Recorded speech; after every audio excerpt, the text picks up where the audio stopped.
there's always going to be people who can't afford it and have a certain budget level. So it's really about understanding contact rate, and then are they genuinely interested in the services that you provide? Because if you can't measure it, then it's just going on the client's word for it.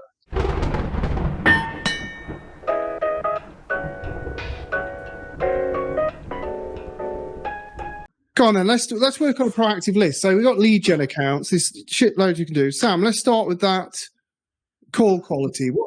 How do we proactively improve call quality? What can you do? So I love lead quality or call quality.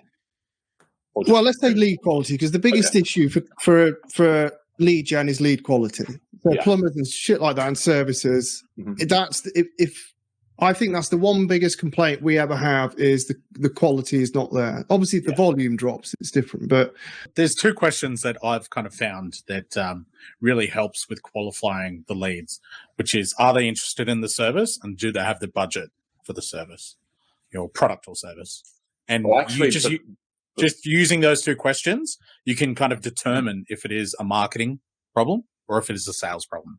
Because if they've got the budget and they're interested in the service, and you've qualified that, then it's a sales problem, and it's like they're just not closing or they're not talking.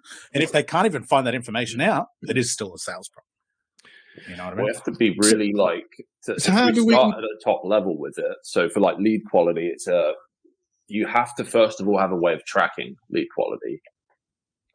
That's the first port of call before you say anything about all of that. The leads that you capture from a form on your webpage, that has to be then tracked and accessible by a client, whether that's a spreadsheet, CRM, whatever it is. And then the next part of it, which I think is the most important, is contact rate. Because most lead gen is either going to be phone calls into the business or form submissions.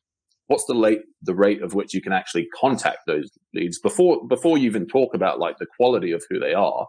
Are you able to first of all get through to them? So your contact rate's really important off the back of that. And then the client throughout this whole process needs to keep the agency updated on the status of everything. So, with what converts is what we use is was that lead quotable, which is kind of what Liam was saying. Are they interested, first of all, in the service, and they're not, it's not a lead that's come through trying to sell SEO or someone who's looking for the wrong thing? Are they in the market for what you have to offer? Budget, not everyone's going to have budget. So that, and you can determine that to be not quotable or quotable depending on how you want to measure it, because, there's always going to be people who can't afford it and have a certain budget level. So for us, it's really about understanding contact rate, and then are they genuinely interested in the services that you provide? And that then tells you, okay, if you've got a high lead to quotable or lead to the right, quotable status of that lead, then that's how you measure your lead quality. Because if you can't measure it, then it's just going on the client's word for it. So the proactive steps then for lead quality is that you need to put something in place. So this is, if you're in a position now where you've got lead gen clients and you've got no way of measuring this, or you've just taken on a new lead gen client, or you've had one for a couple of months, then a proactive step is putting a system in place to say, client, next month, this is your challenge, this is our solution, and this is the hypothesis. You think the leads are shit? We're going to put a system in place, and the outcome will be that we'll be able to measure it and improve it. Exactly. And if they're not quotable, then you need to understand the reason why. Is it out of area? Is it wrong service? Is it dud number? So that then you can then have a breakdown of, we're getting loads of dud numbers. What do we need to do? Probably find a way to verify information on the form or add more steps. Do something there to be able to get better quality info. If all you're getting is dud numbers, or that could be their word that they're saying dud numbers are not getting through to them, and that's where you come in, try call all of them and see. But it's the ones which just you call up and they just go, or it's a fake phone number. Do you have a fake phone number problem? Yeah, so this is very proactive. And then, of course, there's a load of work that can come off the back of this the month after, because you're checking lead quality and trying to optimize it. But I think this is a big chunk.